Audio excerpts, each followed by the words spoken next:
아이작 뉴턴은 자신의 성공 비결을 묻는 사람들에게 이렇게 말했다고 합니다. 내가 더 넓은 세상을 바라볼 수 있었다면 그건 거인의 어깨에 올라섰기 때문일 것이다. 김범준 작가는 이렇게 말합니다. 앞으로 살아갈 날들을 위해 밤잠을 설치면서 고민하는 우리 자신을 향해 물어볼 차례입니다. 나는 지금 누구의 어깨에 올라서서 세상을 바라보고 있는 것일까? 여러분들은 어떤 거인의 어깨 위에 서 계신가요? 안녕하세요. 행복서재입니다. 오늘은 김범준 작가의 살아갈 날들을 위한 공부를 소개합니다. 이 책은 무언가 시작하기에 너무 늦어버린 것은 아닐까 고민하는 이들에게 배우려는 사람은 나이 들지 않는다 라고 말합니다. 인생의 중반부를 지나면서부터는 속도와 방향을 재정비해야 하는데 이를 위해 필요한 공부는 따로 있다고도 이야기하죠. 40이 지나면 인생이 안정될 거라 예상했지만 막상 그 나이가 되어도 다양한 선택 앞에서 여전히 흔들리고 불안한 자신을 발견하게 된 저자가 그 순간 마음을 다잡고 선택한 것이 바로 고전이었습니다.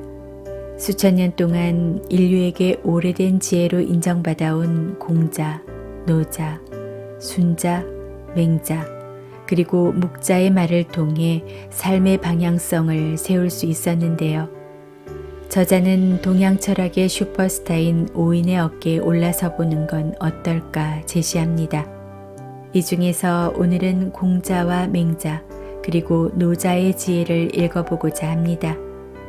책 속으로 함께 들어가 보시죠.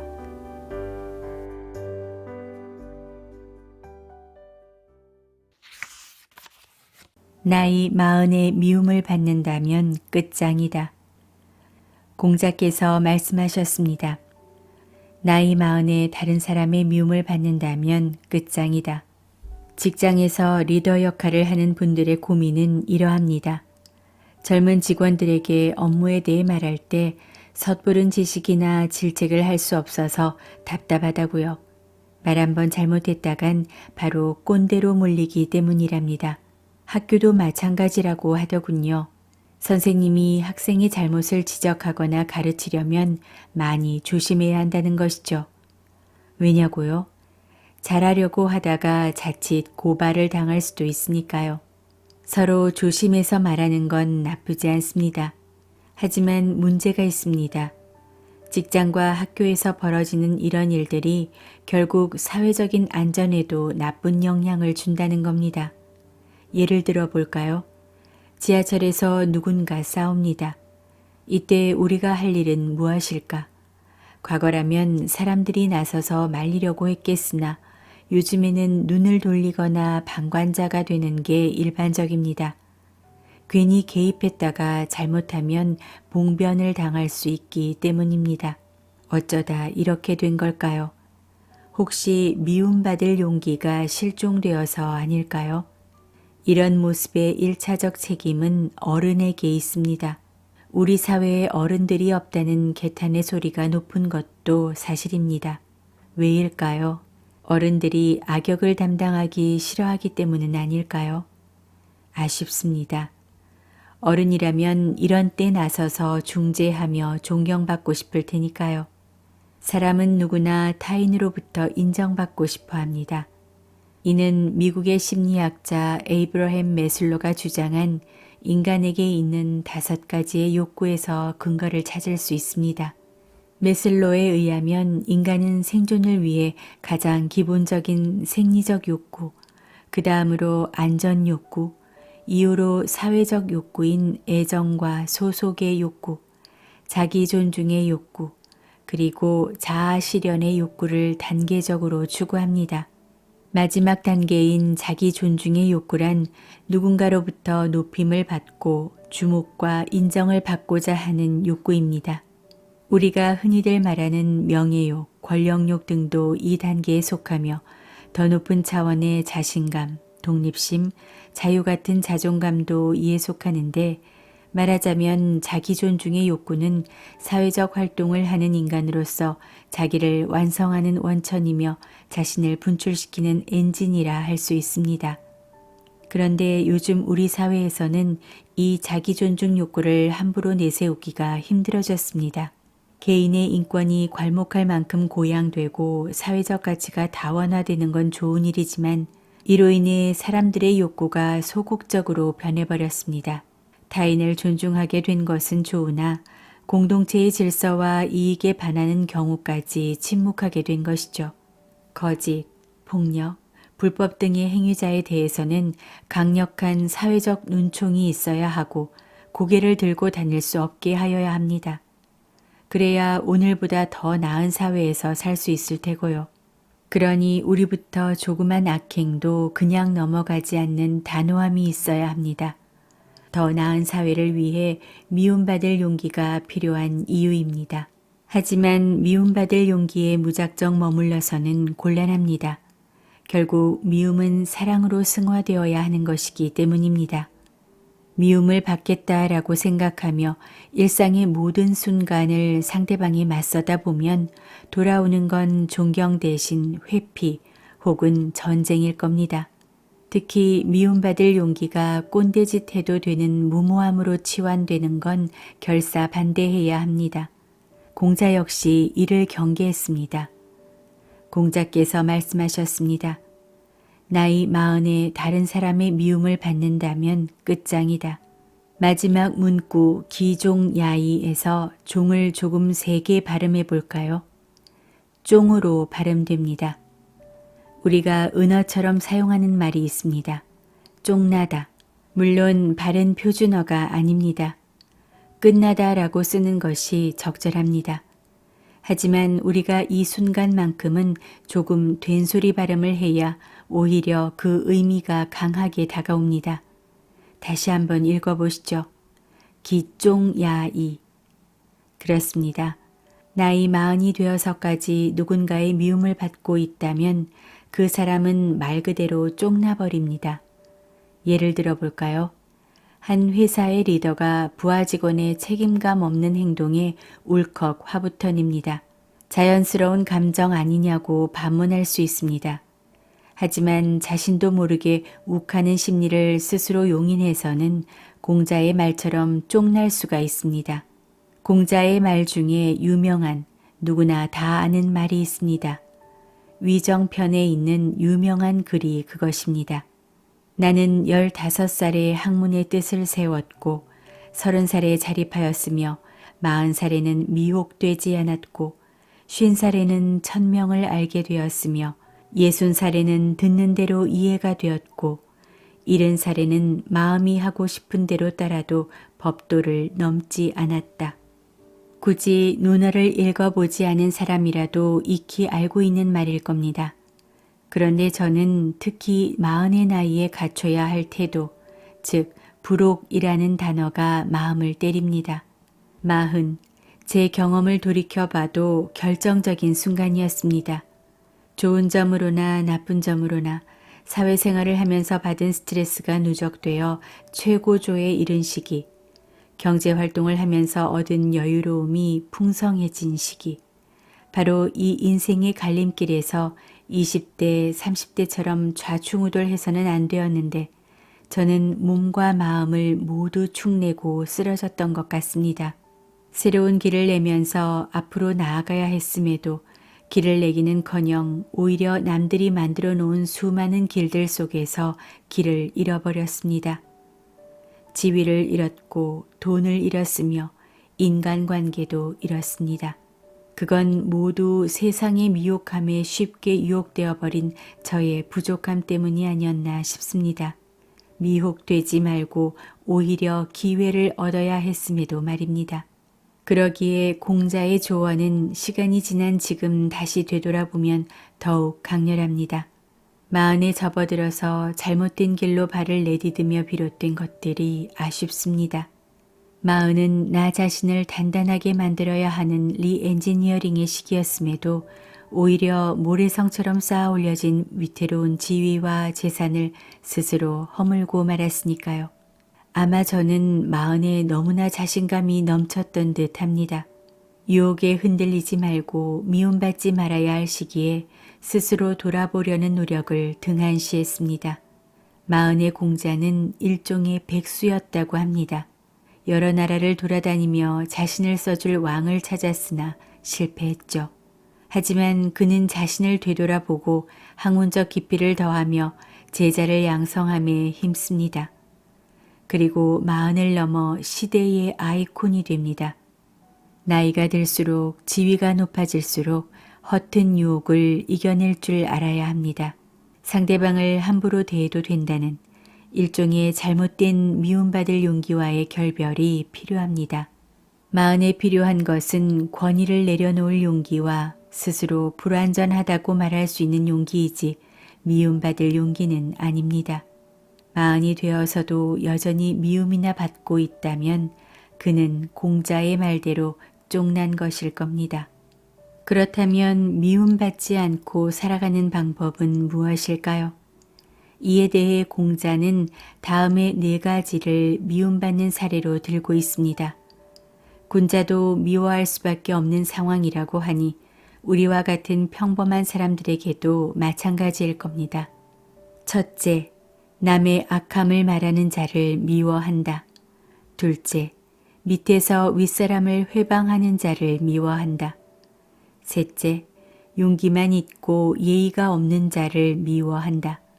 넷째, 융통성 없는 자를 미워한다.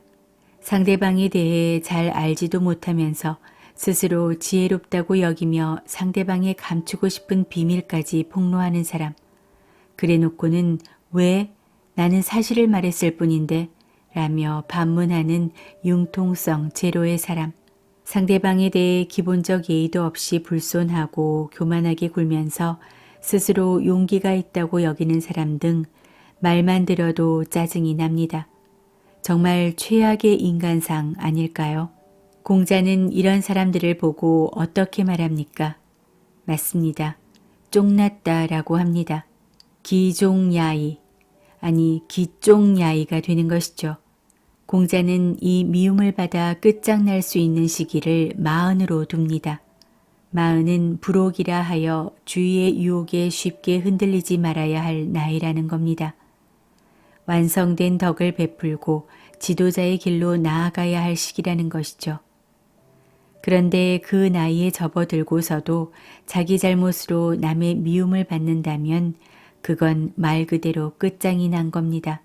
선악과 시비의 판단을 스스로 결정하고 일의 결과도 스스로 책임져야 할 마흔이라면 반드시 기억해야 할 말입니다. 마흔만 기억해야 할 말일까요? 아닙니다. 20이건 30이건 아니면 50이건 마찬가지로 기종야이의 처지에 내몰리고 싶지 않다면 조심해야 할 일들입니다. 이제 공자가 말한 미움받을 짓을 혹시 범하고 있는지 확인해 봐야 합니다. 나는 혹시 남의 악함을 쉽게 말하고 있는 건 아닐까? 윗사람을 두고 회방하고자 하는 건 아닐까? 용기도 없는데 예의까지 없는 사람이 내가 아닐까? 나에겐 융통성이 있는 걸까? 이제 미움받아도 괜찮아 라는 무모함과 결별할 때입니다. 친구가 끊이지 않는 사람이 되고 싶다면 기억해야 할 3가지. 만장이 물었습니다. 감히 벗에 관해서 묻겠습니다. 맹자가 답했습니다. 나이가 많음을 높은 신분을 내세우지 않으며 형제를 내세워 자랑하지 않는 것이 벗이 되는 길입니다. 벗이란 그 덕을 벗하는 것이니 내세움이 있어서는 안 됩니다. 친구라는 말보다는 벗이란 말이 더 따뜻합니다. 벗이라는 말에는 유형의 격식이 사라진 것 같아 마음이 편합니다. 벗이란 사전적 의미로 비슷한 또래로서 서로 친하게 사귀는 사람을 일컫는데 비슷한 나이에 친한 사람이라니 말만 들어도 마음이 편합니다. 진정한 벗 한 명만 있어도 세상을 살아가는 게 참 여유로울 듯합니다.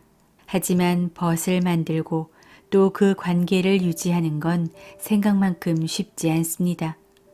특히 벗을 만드는 것보다 벗과 관계를 잘 유지하기가 더욱 어렵습니다. 서로의 경험이 다른 상황에서 오로지 편안만을 기대하기 때문에 일어나는 문제일 겁니다. 벗의 의견을 존중하고 또 이해하면서 새로운 경험을 함께 만들어야 하는 과정이 만만치 않습니다. 벗을 어떻게 만들고 또 지내야 할까요? 만장은 중국 제나라 사람으로 맹자의 제자 중 한 명입니다. 그가 어느 날 맹자에게 물었습니다. 감히 벗에 관해서 묻겠습니다. 그에게 친구가 생겼나 보죠. 타인과 어떻게 관계를 맺는가에 대해서 궁금증이 생겼나 봅니다. 질문 당시에 벗과 관계가 어려웠을 수도 있겠고요. 맹자의 답은 이러했습니다. 나이가 많음을, 높은 신분을 내세우지 않으며 형제를 내세워 자랑하지 않는 것이 벗이 되는 길입니다. 벗이란 그 덕을 벗하는 것이니 내세움이 있어서는 안 됩니다. 원문에 보면 협이라는 한자가 보입니다. 이 단어가 반복되는데 뜻은 끼다, 내세우다 라고 합니다. 즉, 벗이 되고 싶다면 낄 때 끼고 빠질 때 빠질 줄 아는 일종의 센스가 필요하다는 말일 겁니다. 소위 낄끼빠빠가 필요한 것이죠. 그렇다면 무엇을 두고 낄 때 끼고 빠질 때 빠져야 잘한다라는 말을 들을 수 있을까요? 맹자는 세 가지를 말합니다.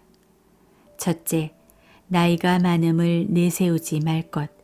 둘째, 신분의 우위를 내세우지 말 것. 셋째, 친족의 우위를 내세우지 말 것. 신기합니다. 수천 년 전에도 2023년을 살아가는 오늘날 우리가 여전히 겪고 있는 문제를 겪었다니 말입니다. 나이가 많다면서 말을 함부로 하는 사람, 자신의 직위가 높다고 거들먹거리는 사람, 우리 아버지가 누군지 알아? 라면서 자신의 친족 관계의 우위를 뽐내는 사람. 그런 사람들과 관계를 맺고 싶은 사람은 예나 지금이나 단 한 명도 없을 겁니다.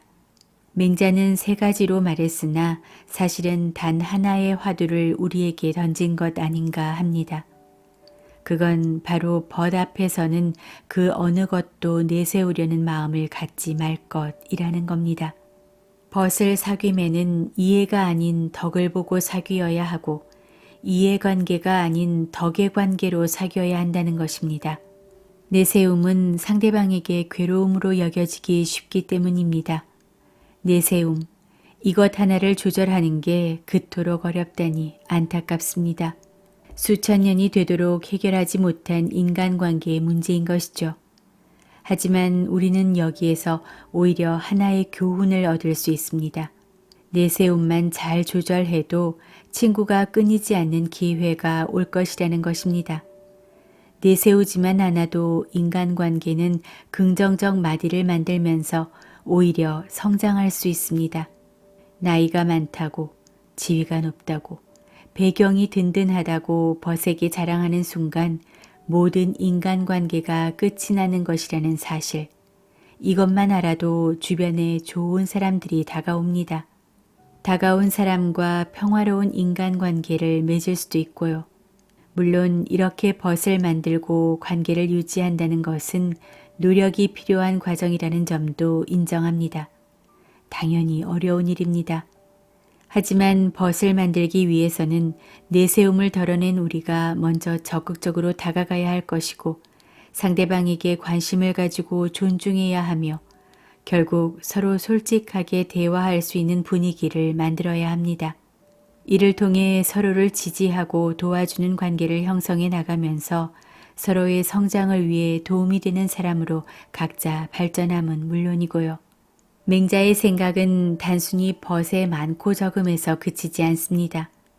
벗을 만들고 또 그 관계를 유지하면서 배운 것을 벗과의 관계뿐만이 아닌 사회적 질서와 내면적 질서에 있어서도 그 교훈으로 삼으라고 합니다.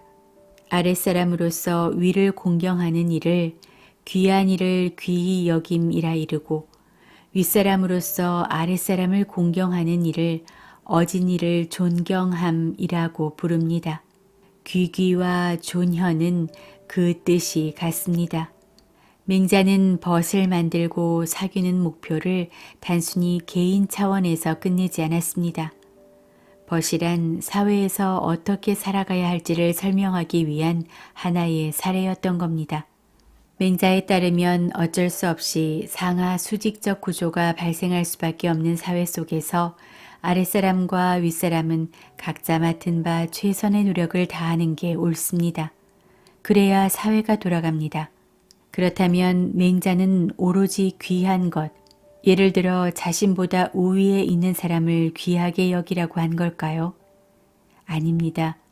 맹자는 윗사람 역시 아랫사람의 어질고 성실함을 존중하라고 합니다. 즉, 아랫사람은 윗사람에 대해 인정해야 하고 윗사람은 아랫사람에 대해 배려의 태도로 존중해야 사회적 질서가 잘 형성되는 겁니다. 비록 차이가 나는 신분이지만 서로를 존중하고 배려하는 것, 이렇게 살아갈 수만 있다면 세상은 조금 더 나아지지 않을까요? 이는 각자 나름의 절제와 함께 타인에 대한 배려가 끊이지 않는 곳, 즉 문화가 잘 정돈된 곳임을 의미합니다. 반대로 존중과 배려가 사라진 사회에서 산다는 건 생각만 해도 끔찍합니다. 귀기와 조년의 마음은 우리가 올바른 문화로 꽉 들어찬 사회에 살 수 있게 하는 원동력입니다. 이를 무시한다면 교양 없는 사람만 가득한 사회일 것이고요. 최소한의 교양인이 되기를 원한다면 절제와 배려가 몸에 배어 있어야 합니다. 돈과 명예가 교양의 수준을 레벨업 시켜주지는 않을 테니까요. 귀하게 여겨지는 사람, 존경받는 사람, 거기에 현명한 교양인, 우리가 되고자 하는 사람 아닐까요? 이런 사람은 말이 아닌 행동을 통해 실천하며 또한 겸손할 겁니다. 교양인인 채 남을 무시하는 사람이라면 그 사람은 천박한 사람입니다. 위로 아래로 존경하고 배려하며 교양인이 되어야 하는 이유는 지적 능력을 향상하기 위함만이 아닌 타인과 더불어 공존하면서 잘 살아가기 위함입니다. 절제와 배려, 이 두 가지를 염두에 두면서 살아간다면 어느새 주변에는 좋은 사람들로 가득해질 겁니다. 맹자는 그것을 귀기와 조년으로 표현했고요.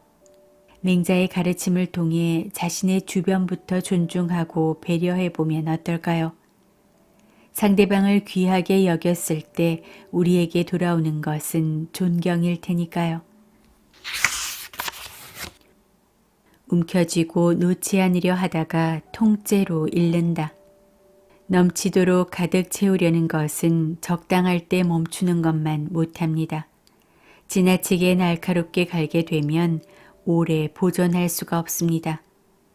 금과 옥이 집에 가득하면 이를 지키기가 어렵습니다.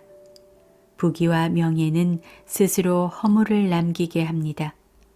공을 세웠으면 물러나는 것, 그것이 하늘의 도입니다. 드라마 카지노에서 극중 양정팔이 자신의 보스 차모식에게 차 안에서 권무시비롱 아세요? 라고 말하는 장면이 있습니다. 이를 들은 차모식은 잠시 어이없이 바라보더니 화무시비롱이라고 정정해 줍니다. 그래서일까요? 실시간 검색어에 화무시비롱의 뜻을 묻는 경우가 많았다고 합니다. 드라마 자체의 내용은 둘째치고라도 화무시빌홍이라는 단어 그 자체는 알아둘만 하니 좋은 현상이라고 생각합니다. 화무시빌홍은 꽃화, 없을무, 열십, 날일, 붉을 홍의 글자로 구성되어 있습니다. 열흘 동안 붉은 꽃은 없다라고 해석하는데 쉽게 말해 한 번 성한 것은 얼마 못 가서 반드시 쇠하게 됨을 비유적으로 이르는 말입니다. 흐드러지게 피던 벚꽃이 며칠 만에 바닥에 가득 떨어진 것을 보는 우리에게는 이루어낸 그 무엇의 무상함을 표현하는 말로 이해됩니다. 생각해보면 젊음은 찰나인 것 같습니다. 18, 20살이었던 때가 엊그제 같은데 훌쩍 30과 40을 지나 50을 만나고 나니 더욱 그러합니다. 한때는 흥하고 화려했던 순간도 분명히 있었습니다. 하지만 지금 생각해보면 바로 그때가 내리막의 시작이었음을 이제야 비로소 깨닫습니다. 영원한 왕좌는 없으며 외형의 화려함 역시 오래가지 못한다는 걸 그때는 잘 몰랐습니다. 하지만 지금 화무 11홍을 지적으로 알아챘다고 해도 그것을 일상에서 받아들이기 쉬울까요? 절대 아닙니다. 저는 여전히 화무 11홍을 꿈꾸며 살아가고 있으니까요. 화무 11홍과 비슷한 말이 노자의 도덕경에도 있습니다. 공수신퇴, 천지도. 직역하면 공을 이룬 후에는 바로 물러나야 한다는 뜻입니다. 업적을 세우고 나면 그 자리에서 물러나는 것. 말은 쉽습니다. 화무 11홍의 뜻을 알아도 공을 세운 후 오히려 그곳을 떠난다는 건 속된 말로 넘사벽의 그 무엇입니다. 오히려 우리는 공을 세우면 더 많은 공을 이루고 싶고 이룬 것을 바탕으로 더 큰 이익을 얻으려고 하는 경우가 대부분입니다. 그래서일까요? 노자는 도덕경에서 이를 경계했던 것 같습니다. 자기가 할 일을 했으면 더 잘할 수 있는 누군가에게 물려주고 물러나라고 말입니다. 현재 가지고 있는 것에 만족하고 더 많은 것에 욕심을 부리지 말라는 깨달음을 주려고 했던 겁니다. 하늘이 생각하는 도라는 것은 겨울이 가야 봄이 오듯 물러남이 있을 때 비로소 들어옴이 있음을 말하려 했던 것이죠. 참고로 노자는 주나라의 한 도서관의 관장이었다고 합니다. 그런데 어느 날 도서관장 자리에서 쫓겨나게 되었죠. 어느 곳이건 임기가 있기 마련이고 하물며 죽기도 합니다.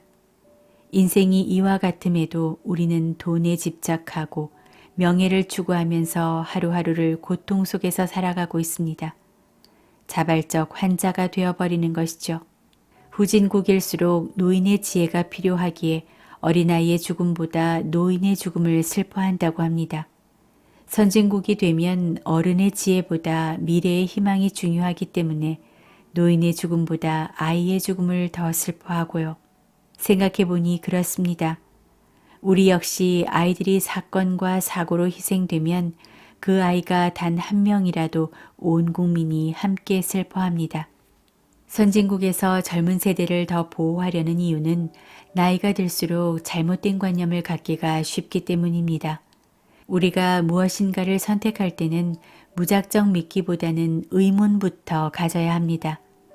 만약 잘못된 선택을 하고 있다면 아무리 공을 세웠고 업적을 이뤘다 해도 그 자리와 그 위치에서 스스로 내려와야 합니다.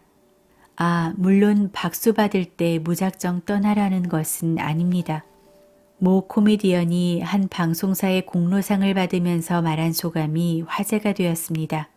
많은 분이 이야기합니다. 박수 칠 때 떠나라. 정신 나간 놈입니다. 박수를 받는데 도대체 왜 떠납니까? 한 사람이라도 박수를 보내지 않을 때까지 활동할 겁니다. 이 말도 공감은 갑니다. 다만 정상에 섰을 때 아래를 내려다보는 마음, 그것만큼은 분명히 갖고 있어야 하겠습니다. 공수신퇴, 천지도. 멋진 말이죠. 궁금합니다. 이 말의 앞뒤에는 어떤 이야기들이 있을까요? 한번 살펴봅시다. 지이영지 불여기이 주의예지 불가장보 금옥만당 막지능수 부기이교 자유기구 공수신퇴 천지도. 이제 하나씩 뜻을 살피도록 하겠습니다. 첫째, 지영지 불여기이는 넘치도록 가득 채우려는 것은 적당할 때 멈추는 것만 못함을 의미합니다. 이미 손에 쥐고 있음에도 무언가를 채우려 하는 건 두 마리 토끼를 잡으려다 한 마리도 못 잡고 다 놓치는 경우라는 말이 되겠습니다. 둘째, 추이예지 불가장보는 지나치게 날카롭게 갈면 오래 보존할 수 없음을 말합니다. 우리의 선택이 잘못되었음에도 그것을 인지하지 못한 채 계속 벼리고 벼려봐야 남는 건 해로움 뿐인 것이죠. 잘못된 길은 가지 말아야 합니다. 하지만 모르고 잘못된 길을 선택했다면 아무리 먼 길이라도 빨리 되돌아와야 합니다. 계속 날카롭게 다듬으려 하지 말고요. 셋째, 금옥만당 막지능수는 금과 옥이 집에 가득하면 이를 지키기가 어려움을 말합니다. 집에 금과 은을 가득 쌓아두면 누군가는 그걸 알아챕니다. 그때부터 우리의 잠자리는 과연 편할 수 있을까요? 온갖 노력을 해서 귀중한 것을 쌓아뒀지만 결국 그 이후 우리는 그것들을 지키는 일밖에 할 수 없게 됩니다. 넷째, 부귀이교 자유기구는 부귀와 명예가 우리에게 허물을 남긴다는 뜻입니다. 물론 재산이 많고 지위가 높다고 반드시 교만해지는 것은 아닙니다. 다만 재물은 인간의 욕망을 충족시키는 힘이기에 재산이 많고 지위가 높으면 모든 사람이 부러워하게 되며 이는 명예로 연결됩니다. 명예가 쌓이면 겸손은 사라지고 건방만 남으며 이는 파멸의 씨앗이 됩니다. 그리고 다섯 번째가 바로 공수신퇴 천지도입니다. 마치 네 가지를 하나의 문장으로 요약하는 이야기인 것 같습니다. 물러날 때와 장소가 있음에도 이를 구분하지 못하는 우리 인간의 어리석음. 노자의 충고를 받아들여야 합니다. 일정한 만족을 얻으면 즉시 그만두어야 후환이 없음을 말이죠. 어리석은 인간은 움켜쥐고 놓지 않으려 하니 가진 것을 송두리째 잃을 수밖에 없습니다. 이미 부귀나 재물, 명예를 갖고 있다면 갖고 있다는 사실 자체를 잊어버리는 게 좋습니다. 대단한 업적을 쌓았다면 그 업적이 기억나지 않도록 처신하는 것. 그것이 바로 노자가 우리에게 조언하고자 하는 점입니다.